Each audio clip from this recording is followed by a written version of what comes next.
Nielsen no ha perdido su alma es dar información imparcialmente. Estamos entre medios de los distribuidores y de los fabricantes.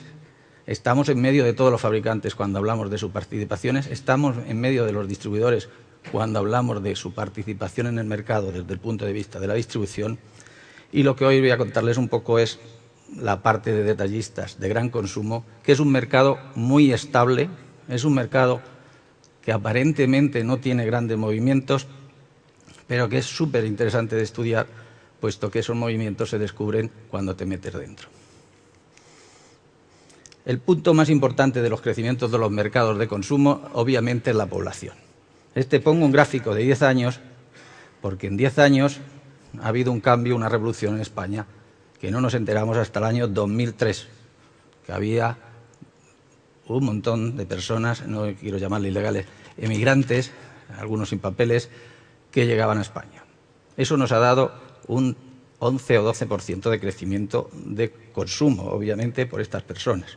Si veis, la parte que es de emigrantes es una parte altísima. Actualmente parece que se ha llegado al intermedio, que se van tantos como llegan, y entonces estamos con una población que va a crecer mucho menos. El punto más importante es que no solo ha crecido el tamaño de las familias, que son 5 millones sobre 40 que éramos, sino que ha decrecido el tamaño de los números de miembros de las familias, lo que origina que en 10 años haya un 17% más de familias. Si ligamos esto con la bomba o la explosión de la construcción, es porque se empieza una construcción sin información. Muchos empresarios, toda mi familia ha dicho que son constructores, mi hermano era el director general de Ferrovial, todos venían diciendo, pero ¿cuánto se puede construir España? Esto lo han sacado a posteriori, nadie sabía, toda España está lleno de calles y farolas. El otro día veía un tractor en medio de las farolas y la calle arando las parcelas, porque obviamente no se las habían comprado. Entonces, si esa información hubiese sido anterior, estamos haciendo un censo cada 10 años, ahora se ha publicado la cesta de la compra cada 5, han descubierto que el 16% de las familias están en renta y se han asustado. Los titulares de los periódicos hoy era asustante.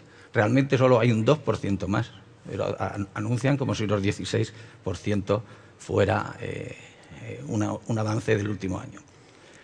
Esto origina una continua malas noticias, una continua desinformación y un trabajar sin información. Este es el gráfico más repetido, el pesimismo en todas las noticias. Si hay una optimista y otra pesimista, siempre van a poner la pesimista, ¿no? Pues evidentemente ya no bajamos, leyéndolo bien, ¿no? Pero ese gráfico que tenemos ahí no había ocurrido en España nunca. Nunca nos habíamos enfrentado a este hecho y el mercado se ha guiado por estos gráficos. Veremos luego la guerra que hay en alimentación en cuanto al precio. Esto en los parados. Los parados, evidentemente, no voy a negar que hay 5 millones de parados, pero es que hemos tenido un 8% toda la vida. O sea, realmente hay 3 millones de incrementos de parados. De esos 3 millones, casi uno está dispuesto a jubilarse ya, porque está en el plan. El gran problema es para la juventud, los que vienen incorporándose, que ni siquiera se apuntan al paro.